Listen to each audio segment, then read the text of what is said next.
Welcome everybody to this week's podcast episode for the Financial Freedom for Physicians podcast. I'm your host, Dr. Christopher Liu. And as you know, we talk about 4 different types of freedom: time, financial, location, health freedom. And so today we have a guest. His name is Brannon Beliso. Live your best life, and he helps individuals, businesses, and companies live their optimal life. So he's a critical thinker, influencer, and his passion is to inspire the discovery of purpose. So today we're going to be talking about mindset, culture branding, self-improvement. So Brandon, welcome to the show. Thank you, Christopher. I'm very grateful to be here hanging out with you. Yeah, I know we had discussed, we're just connected through Podmatch, and I'm always trying to connect my audience with influencers and people doing great and wonderful things such as yourself. So tell us more about your background, your upbringing, and how you came to be. Absolutely. I grew up at a time when money was very short, so my family didn't have much money. So the philosophy was, what do you think, money grows on trees? What do you think, I'm made of money? And I get it. My father was frustrated. He was a single parent trying to raise 4 kids under a very challenging situation. And then I wore my father's suit to my high school graduation. But once I recognized that money was simply a tool and that it didn't define who I was as an individual, had nothing to do with my mindset or my self-worth or the value of who I am, then I recognized, much like a vehicle, money could be utilized as that tool. And that's when I think things started to change dramatically in my life.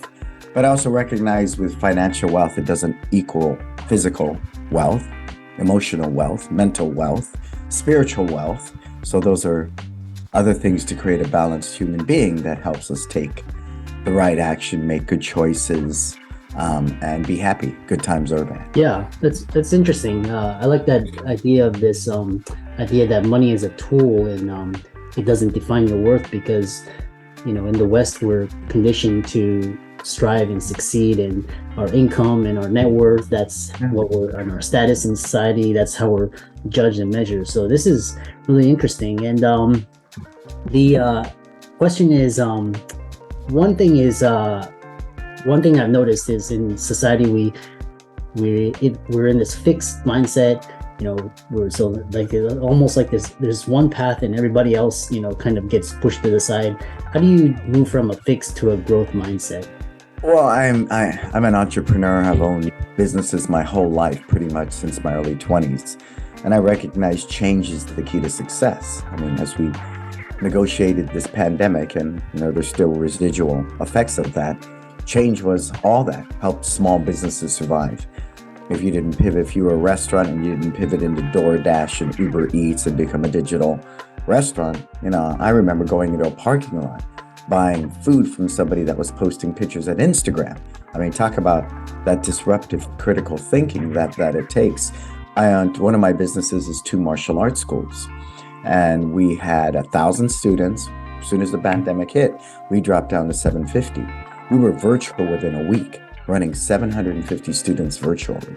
And we did that for the better part of 2 years. We taught out of parking lots. We were doing everything through a software and our phones, and people were purchasing memberships. So I think change is the key to success. And I love that you use the word fixed mindset, Christopher, because a fixed mindset is the death of all of us. You're a doctor. If you're not constantly taking seminars, bettering your practices, then you become obsolete. Right? Because technology is influencing medicine at a breakneck speed. So to embrace that technology in a balanced way, I think is very powerful. So once we understand a growth mindset is the key to our own personal development and our own financial success and even relationships. The relationship I have with my wife today, 16 years later, is not the same relationship we had when we were dating. But if we're not able to grow and change with that, then we can't adapt. Yeah. That's really interesting. I think what I found really interesting was in 2020, just people found so different, very creative ways to thrive and survive. And, what's interesting is during the pandemic, I would actually order and then I would just pick it up and eat in my cars. And that was a lot of restaurants started, a lot of their business boomed with just takeout. Yeah, look at Chipotle. I mean, their stock like doubled, quadrupled during the pandemic. They became a takeout digital restaurant, right? Their app is amazing. A friend of mine actually worked on that takeout app. And if you look at Chipotle's app, it is, as far as a customer experience, it's seamless and it's powerful. And so that ability to do that, I think, is what makes a huge difference in our own well-being. But I love that. I mean, that terminology of fixed mindset to growth mindset is really why we as humans suffer, our inability to shift our mindset to whatever's going on in the climate today. So that's powerful, Christopher. Yeah. The other thing is you talk about developing a brand based on purpose. Tell us more about that. I find that quite fascinating. Yeah, I think the reason that is, Simon Sinek has a great piece called The Golden Circle. And as far as this is great for our own personal life, but people start with, what are we? And let's say I'm a doctor. And the biggest thing on this, your website is a picture of you and your name. Okay, well, that's what you are. Some people get to the how, quality, service, and medicine and personal, relationships, but nobody gets to the why. So if I had to ask you, Christopher, why did you choose medicine? What would you tell me? Well, I mean, I actually chose medicine just because of my cultural upbringing, and a lot of it had to do with being raised in a first generation immigrant family. You want to set the standard for success, and a lot of it was based on financial stability, security. But once I achieved that, I was looking for doing more of an impact. So, which is why we're doing this podcast. Yeah. So there's your catchphrase. It's ability to impact lives. Right? Why am I a doctor? Well, because I like to create stability in people's and impact their lives. That would be a why. And see, it makes you smile because it's pretty accurate, right? Because if you're healthy, if your health is stable, you can impact your family, your job, anything that you choose to do. But if you're constantly sick, it's hard to get into a groove, right? It's hard to do that, Christopher. So the why is so important because nobody wakes up in any of my companies and says, how can I make Brannon a lot of money? But they do all wake up and say, well, how can I help people live their best life? And that's my thing. Whether it's myself, my family, my community, businesses, I'm very big on helping people figure out how to live your best life, not mine, yours. Because I understand that too. My father was an immigrant from another country and he wasn't the smartest. He had a 6th grade education, but he outworked everybody. And I think that sense of work ethic that you probably have, that your parents had, that was instilled in you, that was instilled in me, is what separates it. Right? Nobody starts out being brilliant. We work towards it. And if you have that type of work ethic and you work smart, then the ability to discover your why, to discover your purpose. Why are you here? I mean, we're only here for a second, right? And what do you want to do here? You want to accumulate a lot of toys? And that's nice too. Don't get me wrong. The first million I broke, was like, ooh, considering I wore my dad's suit to my graduation, and I went nuts for a little bit. And then I kind of pulled in the reins and said, well, are you any happier? And I recognized no. So I went on this quest for 3 years, walking through Joshua Tree by myself, sitting in the woods, beating drums with guys, anything it took, because I wanted to be personally rich. Because, money's, again, just a tool. It's materialism. And don't get me wrong, I live really well. So people mistaken that I'm saying live poor. No, I'm saying live well, but don't negate. A Louis Vuitton bag's not going to make me a better person. It's simply not. It's simply not. So the yin and yang of that is really important, or you never get to the why. Because everything's, look at my watch, look at my car, and keeping up with the Joneses becomes your addiction, which is for some people works fine. They enjoy that. That works very well, Christopher. But I think waking up every day with a sense of purpose is very fulfilling. You also talk about, so how do people discover their purpose? It's kind of, a lot of people, they in school were just taught this cookie cutter approach, follow the rules and you'll be fine. But, how do people discover what they're meant to do? I think it takes a lot of courage.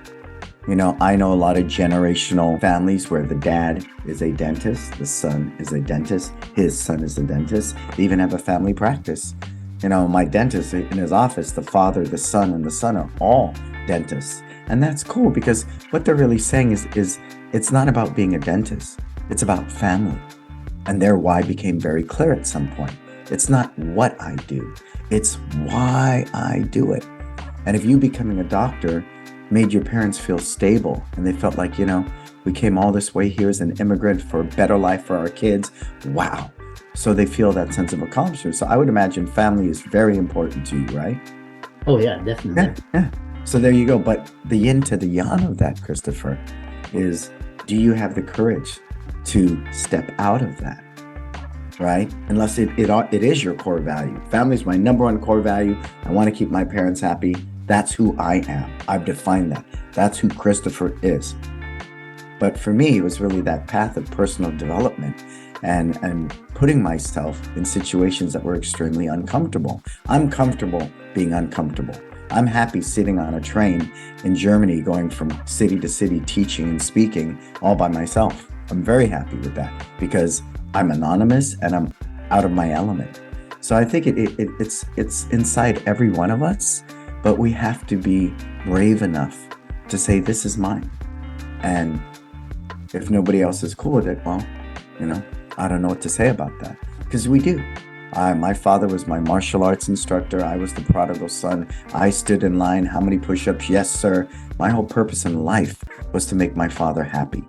But then, much like my father, I am my father's son. I was just as strong-willed, had my own voice like him. I was independent like him. I was a critical thinker like him. And so eventually I had to walk that path.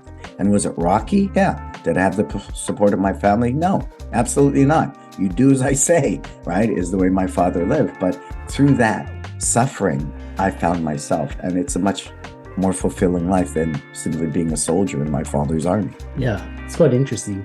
And how did people, what you're describing is, the path of self-individuation, self-actualization, and how do people create their version of success? We have the media, you have Instagram, all these celebrities. How do people distill, the noise from the signal from the noise? Well, I think we hear it. It's often a very trendy word, be authentic. Be authentic. And if you will follow me at social media, I don't use the filters. I avoid all of that. What's the latest, greatest thing? You should be using this frame, that filter. I just simply sit in my car and I post. And it's content driven. And it's very authentic because I believe trust is the last true form of marketing. And I say that all the time in a world of misinformation and straight up lies. Like that one yesterday. They just fined Alex Jones $1 billion. How could you sit there and say it's a conspiracy that what happened at Sandy Hook? That's insane. But you know what? People believed him. That's so scary that people actually, without any type of research, without any fact checking, they believed what he said at face value. That's really scary. That's really scary. So I think if you're out to cultivate your brand, then number one, you need to have a very clear message that is true, right? True to you, because that's where it begins and ends. We know in a Western culture, everything's external, right? I need a distraction. Let me watch this marathon on Netflix. Let me go out here and spend $1,500. I didn't really need to buy those shoes, but why did I buy them, right? That's the Western experience. But really, the true journey is inward. And as zen as that sounds, it is. But it's lonely because inside you is you. Are you willing to pull back your own covers, Christopher, and take a look and go, oh, wow, I don't like that about me. So I want to change that about me because only I can make that change. Nobody else can change me but me. And that's a rough time, for a lot of people. And so they'd rather just, post a selfie and wait, ooh, I got 300 views. Yay, I'm wonderful. Everybody loves me, right? Or I post this video. How many views did I get? That's really sad. Especially for our young people today, it really distanced them from themselves. And I think it was Thich Nhat Hanh said that you don't need a smartphone to know that you're smart. You don't need a Fitbit to teach you you're fit. Be in tune with yourself. Know thyself. And as selfish as that might sound, the yin to the yang is the more selfish you can be, the more selfless you become. Interesting. Yeah, it's you incorporate a lot of Eastern Absolutely principles, and I think what's interesting is a lot of the West is starting to adopt this Eastern philosophy, and it started to go into mainstream. You have yoga and you have Zen, you have Buddhism. So I know you wrote a book which called Live, Learn, and Grow: Lessons of a Reluctant Tiger, which I'm going to check out after our interview, and definitely I encourage the audience to check it out. It's on Amazon. So tell us about this book, and then I know you also gave a TED Talk as well. Tell us more about that. Absolutely. Thank you, Christopher. The book is an Audible as well. I like to tell people that I recorded that in George Lucas's studio, which is just the most fascinating experience, where Lucas and Spielberg conceptualized Jurassic Park and Star Wars. It was just a little room, and it was just wild. It was wild. And so I was able to narrate the book in that. So I kind of channeled their energy through me. Really what it was about is growing up in the book. It's part of it's my journey of self-discovery, and being in a foster home at 11 months old, my dad getting us back, and then the physical abuse from my dad, and then my mom leaving my dad for his best friend. I was molested at 8, molested at 12, carrying a gun at 12 years old, running in a gang. I had a brother that was a big coke dealer who OD'd and died at 26. I mean, it's filled with war stories, but what it's filled with is not survival, but transcending survival into living. And that's why it's Lessons of a Reluctant Tiger. Many days I was drugged into self-discovery just through my own acts, right? Of acting inappropriately, I would say. And it's fascinating because you hit that crossroads, and it's either jails, institutions, and death, or enlightenment. And enlightenment's not fun. Ignorance is bliss. It really is. It really is, because that self-actualization, when we allow that to happen at first, it's really uncomfortable. It's funky. And so when I wrote the book, Live, if I'm learning, I'm living. And if I'm living, I'm growing. So it's important to me that that is my constant path. And at 60 years old, if I behave the way I did when I was 20, then I've learned nothing. Nothing. And someone asked me that in a podcast though recently. They go, well, you're 60 years old. What would you tell your 20-year-old self? I said, nothing. I'm not going to mess up his 20-year-old game. He should be out there partying and chasing girls and being an idiot. That's part of his self-discovery, right? That's part of youth. Don't mess it up with a bunch of wisdom at 60, right? So I think that's what the book does. I hope the book inspires people to have courage to write their own book and recognize that book was, very cathartic for me. It was part of my therapy in getting all these skeletons out of my closet into the light of day. I should not be ashamed that I was molested at 8, but I was ashamed for many years. And I recognized by putting it in the light of day, it no longer has power over me. And that was crucial for me in my own personal development. Yeah, it's quite a very inspiring and powerful journey, very very raw and real. So one last question, because we're coming up on time, is one is how to use what your past and your trials and your tribulations to become an effective leader in today's uncertain world. I think I look at my team. 2 of my guys bought houses in the pandemic. I kept my core team strong. I came back to work. That's all leadership by example, right? I think creating a culture that's purpose-driven and not centered around somebody's ego. A personality-driven business is not sustainable. A culture-driven business is something different, but that takes a different type of leadership. The control and command leadership of post-World War II. Do as I say, right? You had the boss, you had the managers, you had the assembly line workers. So there's that trickle-down effect. Now everything we do is a flatline management. I'm not the boss, I'm not the CEO, I'm part of the team. So that alone, and leading by example. If I'm in one of my businesses and a bathroom's dirty, I will absolutely clean that bathroom. I'm in it. I'm in it. And then I will happily walk out and say, hey, you guys, can you get the other bathroom? I took care of this one. So that's leadership by example. Do as I say, not as I do, is just so obsolete. And today's millennial and Z need a lot more inspiration than simply, here's a process, follow this process, I will grade you on this process, and if you do, you get paid. It's just simply obsolete. Yeah, that's it. And I've really enjoyed this conversation because I'm all into self-improvement, how to become a better leader, how to become a better influencer. So, and how do people follow you? Definitely check out your book. Is your website contacting you? Yep. I mean, I have several podcasts. I have one called Mindful Meditation. which is about the mindset. I have Success Never Sleeps, which is a weekly show I do live at Facebook and YouTube. Those are both in podcast format. You can follow me at Instagram. You can follow me at Facebook. For everything else, in LinkedIn, of course, and for everything else, you can go to brannonbeliso.com. Yeah.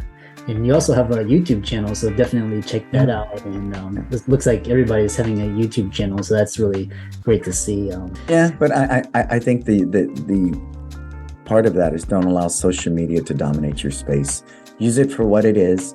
Understand who your demographic is and where they play. And I would think in your work, LinkedIn is powerful. I mean, I don't care how popular TikTok is. It's not my format. It's not my audience. So it's not a place I'm going to hang out, right? And Meta's not going to look for me at TikTok. Meta found me through LinkedIn. And so it's a different place to be. Yeah. And for all the listeners out there, Brannon's resources will be in the links and show notes. And oh, yeah. And don't forget to watch my TED Talk, Happy on Purpose. Yeah. Totally. Yeah. And that'll be in the resources as well. So thanks so much. And we'll look forward to hearing about your future success. Thank you, Christopher. Welcome, everybody, to this week's podcast episode for the Financial Freedom for Physicians podcast. I'm your host, Dr. Christopher Liu. And as you know, I talk about 4 different types of freedom: financial, time, location, and health freedom. And so today, I'm always interested in bringing guests that are experts in digital marketing, entrepreneurs, growing your audience. So today we have Kevin Snow, and he's actually a digital sales tech expert. He's a serial entrepreneur. He's the founder of Time on Target and COO of Success Champion. So I love talking with entrepreneurs and just get the inspiration, the message out there. So Kevin, welcome. Hey, thanks, Christopher. It's really great to be here today. Yeah. We had connected through Podmatch, and like I said, I love just networking and connecting with people with a bigger and larger vision. So tell us how you got started, and we'll go from there. So it's funny because I didn't start my company because I had this really cool idea or how I could change the world or do anything like that. At the time, I was actually working with a networking organization. And I was one of their directors, and I was really good at launching chapters for them. So other people started to find out that I was, doing really cool things with it. And the other regions would call me up, and they'd email me or see me at a conference and say, "Hey, Kevin, can you come teach my team how to do what you're doing?" And I'm like, "Sure, sounds great. I'd love to visit Houston or Florida or wherever they wanted to bring me." And they're like, "Yeah, and we'll pay for your hotel and we'll pay for your flight." I'm like, "Sweet, I'm winner, chicken dinner." And then they follow that up with, "And we'll pay you money." I'm like, "Oh, well, crap, now I need a business." So I literally started my company originally because people wanted to pay me to come train their teams how to do something that I did. So I'm like, all right, I made Time on Target sound like a cool name at the time. I was I was relatively new in the military. So I was like, oh, we'll use the military term. Launched the company and started doing that and started speaking on other stages, going to conferences, speaking at business organizations. Companies would hire me to come in and talk about sales and networking, and it was really cool. But then I deployed for a year over to Iraq and Kuwait. And when I came back, I had nothing on my speaking roster. I had nothing in my pipeline. I had no gigs lined up whatsoever. And I had that my first big oh crap moment. And I realized that I had grown a really cool job. I hadn't built a company. So after the deployment, I came back and I made this big shift in my business. And I realized I either had to go back to work and do sales for someone else, or I had to do something with my business to make it scalable. So I made a big shift from the speaking as the product to the speaking as a business development tool. And then we really got to work jumping into how businesses actually did sales. And we started working with them to actually rehab their program. Or for a lot of our clients, they were at that point where they were ready to add on salespeople, but they didn't know how. So we would come in and actually help them figure out what their sales program would look like. And we'd help them create it over 6 to 9 months. And it was a lot of fun. It was really cool. Learned a ton. about different industries and how sales works and the clients and all that type of stuff. And then I started realizing there were parts of what we were doing that weren't scalable for me. One of them was the job hire thing. And if you've ever hired salespeople or business development reps, and you want to hire more than one at a time, that's a lot of interviews. I'm like, I can't do more than one client of these at a time if I have to be at all these interviews. And so we got rid of that, and we started getting rid of other pieces that just weren't nearly as fun for me, until we got down to where we're at now, which is really focused on process and how companies sell. And then how that process integrates with how their clients make purchasing decisions, which is a really key piece that a lot of companies forget to think about. And then I had my second big aha moment, and it was like, oh, Kevin, you're an idiot. You're leaving thousands of dollars on the table. You need to fix this. And what I realized was, up to that point, I had been really focused on, I want to be the good consultant. I didn't want to come in with any allegiances to any systems or products. I wanted to come in and do what was right for the company I was working with. And I realized I was actually not helping them, because if I already had systems that I loved and I knew how to do and make do things really cool for automation. So I was bringing in other people from other companies to do stuff for them that I knew how to do. And I'm like, well, that's just really dumb.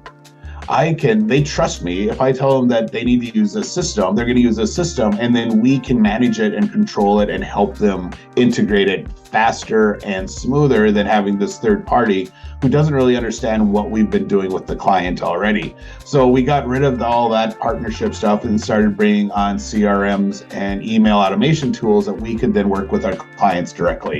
And that's really where we're at now with Time on Target, is really focused on businesses and consultants, influencer type coaches, and helping them figure out how they get their message out faster and how they close deals for more revenue and in a shorter time frame.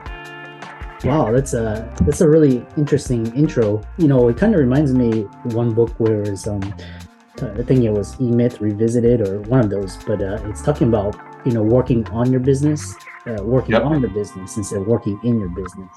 And I was reading interesting article, I think today or yesterday, was talking about where people are looking for jobs, looking for an employer to pay them when they could actually be expanding their network. And which brings us to this question is you talk about this idea of networking isn't about growing your business. What do you mean by that? So a lot of people go into networking with this whole idea that they are going to meet a bunch of people, and those people are all going to give them money to use their services. So they look at it as this, like this prospecting field, where the field of dreams for new clients, where they can go in and they're going to leave a meeting with a bunch of business people. So when they start talking to someone, they jump right into that pitch. And that's not what networking's for. Networking is really about how you can help the other person. Because networking, when you look at it from a high level, networking is just about relationship building, and no one builds a relationship starting off with trying to sell that person something. Even when you're dating and you meet that person, you're like, oh my God, this is the person I want to marry and spend the rest of my life with. You're trying to help them. Everything you're doing to get them to notice you is stuff that you think will help them and will make them better. And you're trying to do things for them and get that attention. You're not trying to sell yourself to them. At least not right away. Yeah. But, and sales is the same way. It's just like, it's a relationship. Sales is just a series of conversations with an outcome. Yeah. And it's really focused on how do I help you? And if you're doing that authentically, and when I meet you at a networking event and you're telling me what's going on with your business and, what you're trying to accomplish at the event, my first thought is, all right, so how do I help you do that? Who do I need to introduce you to? How do I help you achieve that? Because then when you achieve it, you'll be like, that Kevin guy was freaking brilliant. He connected me to this person. It solved all my issues. God, this is cool. And then you're going to want to talk to me more. And it didn't take anything for me. It didn't take anything away from me to do that. And that's what networking is about. There's a lot of organizations out there that present networking as this, you help someone else so that they give you stuff in return, and I'm like, that's just gross. That's slimy. And you should be helping people because it's the right thing to do. Yeah. You as an MD, when you went into the medical world and you decided, I want to be a doctor, it was, I'm going to make a big guess, but I'm going to guess it wasn't because you thought you were going to get something out of it. You did it because you wanted to be of service, and you wanted to help people, and you wanted to make the world a better place. That's the same type of attitude you need to have when you're approaching networking, with you're going to an event. It's like, how many people can I help today? Who can I make a connection for? And that's what really has driven the growth of my businesses, is that, when I get in front of someone, we dive into their world and I get to learn all kinds of stuff about them. And I start helping right away. I am giving them, hey, here's what I would do if I were you. I would set it up this way and do these things. Or, hey, let me introduce you to Christopher Liu. He's this badass MD with this really cool podcast. You need to talk to him. Or, and doing all that type of stuff. So that when they leave, they're like, oh my God, what just happened? And then they're like, how do we do more of this? I'm like, sweet. Well, let me tell you how you can work with me. And here's the options. Like, all right, let's do that one. And that's how sales should go. It should be this, where you are helping and everyone's so excited to work with you that they just say, yes, I'm in. Let's go do this. Yeah, that's it's really interesting because I really, to be frank, I hate salespeople because they're always pushy and yep, always trying to, almost very manipulative. And then this is like when you talk about, kind of adding value and going first and kind of developing a relationship. So, you may not get a sale like today, but maybe, down the road, you may need that person. So, and then the other question is, we'll talk about processes, but, we're talking about sales. You talk about why you should stop trying to close the sale and what you should do instead. Tell us more about that. Yeah. So you stop going for the close and go for closure. So sales, and this ties into that relationship thing that we were just talking about. Sales is just a series of conversations with an outcome. And so many times when you get in front of a salesperson, their only focus is getting to that big outcome at the end. Yeah. When you have a conversation with one of your friends, when you have a conversation with your spouse or with your kids or, your family, when you get done with that conversation, there's always a next step. It's never just done. The conversation doesn't just stop. There's always a, hey, all right, so I'll see you Saturday for the potluck, or hey, give me a call Friday so we can confirm air times and when we're going to meet at the airport tomorrow morning. There's always that next step in the relationship.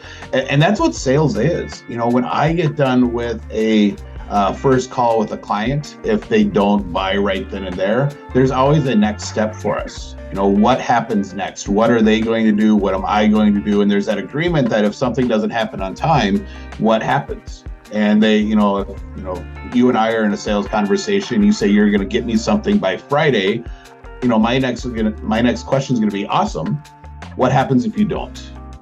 Do I get to call you and say, hey, Christopher, what's up, dude? You said you're going to get me this stuff and it's not here. And usually they're like, oh, yes, totally. If I don't get this to you by Friday, it means I spaced out on things. Definitely, please call me out on it and make sure that I don't forget. Now you have that permission to follow up. And you get rid of that whole concept of, hey, Christopher, it's Kevin, just calling to see if you made a decision yet, blah, blah, blah, or trying out those really horrible sales techniques. Like, all right, so let's write on the left side of the paper all the pros for doing this today. Now let's go through all the cons. And you can see based on this chart that there's way more pros and you should really do it today. You get rid of all those really horrible sales techniques that we were taught when, sales controlled the entire conversation. So, as you're going through sales, you need to think about, all right, so what's the next step? Is it that we need to have another conversation, or is it that I sent you the contract and this work towards the next step in the relationship? Stop worrying about the yes or the no, because in my world, it's either hell yes, we're doing business, or no. I'm not going to follow up for months with someone's like, well, call me back in 2 weeks. I'll think about it. Well, all right, let's do this. Let's consider that a no.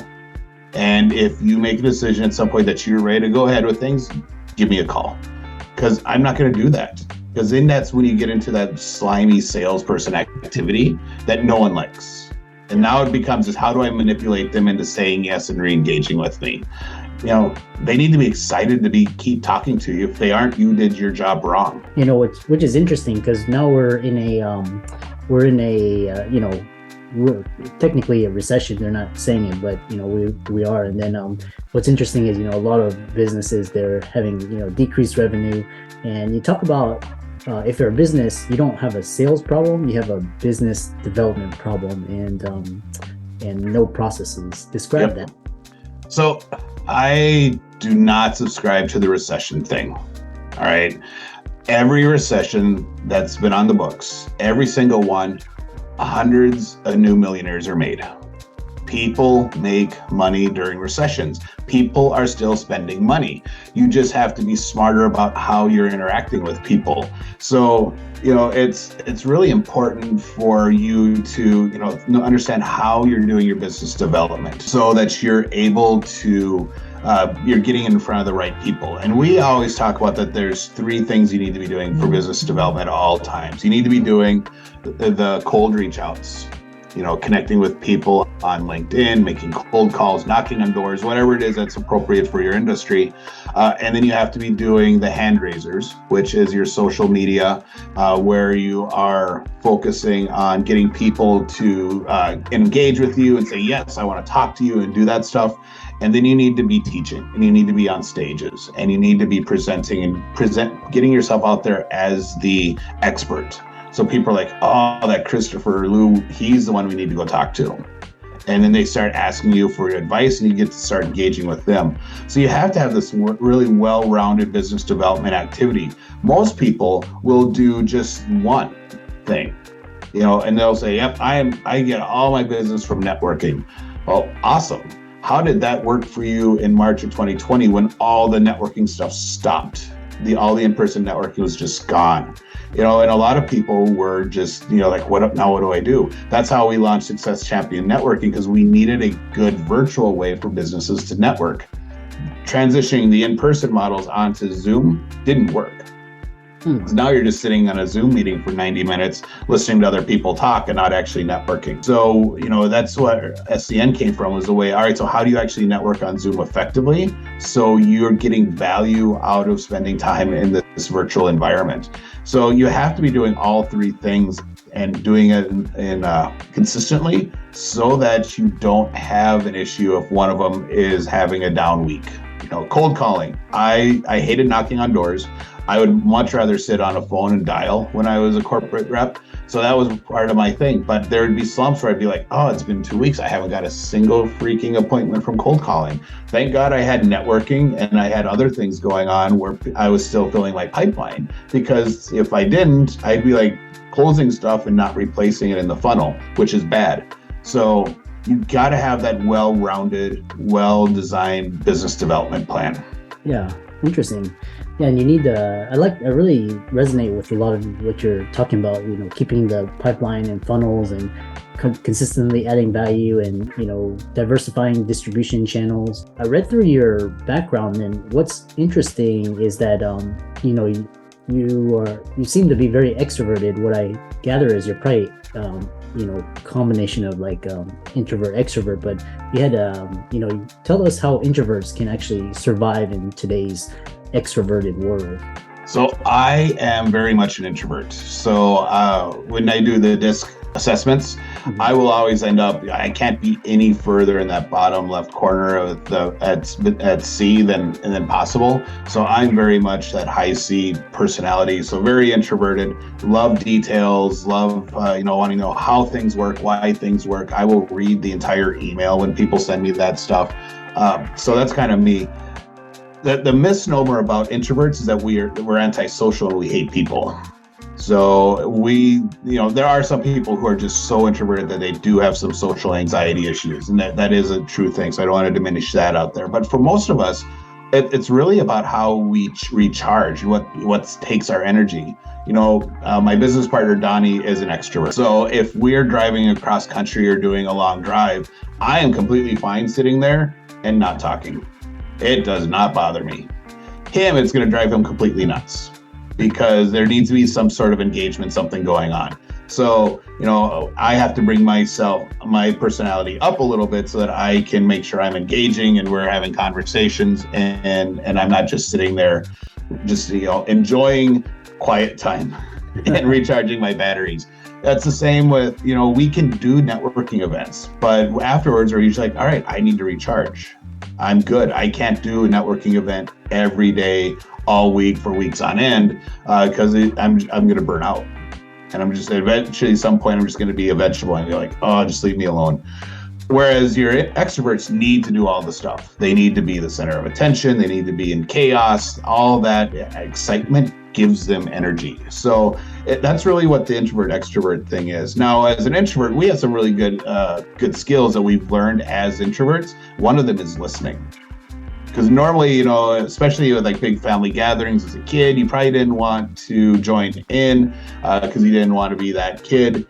You didn't want to be the center of attention. My mom always tried to make me play piano for the relatives. I'm like, yeah, no, mom, stop. Like, we don't need to do that. And that was the introvert in me, not wanting to be on display. But we'd sit there and we'd learn how to listen, and we'd figure that skill set out. So we're thinkers and analyzers. And that's a huge superpower for salespeople, especially in detail-driven sales environments like technology, where we can sit and listen and ask questions and let the other person talk, which is what you should be doing in sales anyway, by the way. Let the client talk and tell us stuff. And then we can be formulating what the solution looks like. And we can be putting plans together in our head as we go. So as we get to the point of the sales call, we're at, all right, let's talk about how you actually fix that. Can I give you some ideas? And now I can give them all these really cool things that they can do that have to be things that my company can do for them, but I'm giving them the framework so they can do it on their own. And then they're like, oh, this is really cool. But it's the ability to ask the good questions and hear the answer and then think, I need to know more about that. And being able to dive in and pull more information out so we can actually put together a solution and not just focus on, features. You need to buy this because it does this thing. It's really cool. And that's one of the things that really makes introverts really good at sales. And that's one of the reasons you're going to find them more in technology, because there's so much detail that we need to track that we can do it. And there's that, hey, how does this component connect to this component? And, what do we need to have? There's all that level of finesse that we excel at. So, that's where I did most of my sales, by the way, was in the tech field. Yeah, it's really interesting. I've really enjoyed this conversation, and I know a lot of the audience who are introverted. I'm introverted myself. I just force myself to, be extroverted when I need to. And yep. Is that a common thing in the medical practice? Are most medical professionals introverts, or most of them extroverts? I've never. This is really interesting. I've never had this conversation with anyone. So. Well, it's actually a spectrum because there's so many different specialties and they attract different personalities. But okay, there are certain specialties where it favors introversion, like pathology, radiology, patient people contact. If you're a surgeon, or you're like one of these more where you have to interact with people, you need to develop extroversion. You have to be able to talk to people, communicate, and so that's a little bit. But in general, physicians, they span the whole spectrum. So you have huge extroverts that just want to be the life of the party, and then there's introverts, and you just have to leverage your different skills and talents accordingly. So, but there are certain specialties that favor certain personalities. Interesting. That's very cool. I hadn't really thought about that before. How can people follow you? I know you're on YouTube. You mentioned how can they contact you? I know a lot of people will be interested in finding more about you. Sure. Easiest way is find me on LinkedIn and follow me or connect with me there. That'd be awesome. You can also subscribe to my podcast, Growth Mode. It's me and my business partner, Donnie Bovine, co-founder of Success Champion Networking with me, where we talk about business development and growing and scaling your business. So we get into all kinds of stuff, not just sales and marketing, but we do a lot of stuff on mindset and processes and mental health for you as a business owner, entrepreneur. So it's a really cool conversation. He's an extrovert, I'm an introvert. So we kind of take it from our different viewpoints and have some really cool conversations. But we're on YouTube and on your favorite podcast distributor. So awesome. And for all the audience out there listening, hopefully Kevin's points and talks resonate with you, and definitely go out and check his channels. I'm going to do as well. And thanks so much, and we look forward to hearing more about your future success. Cool. Thanks so much for having me on the show. I really enjoyed our conversation.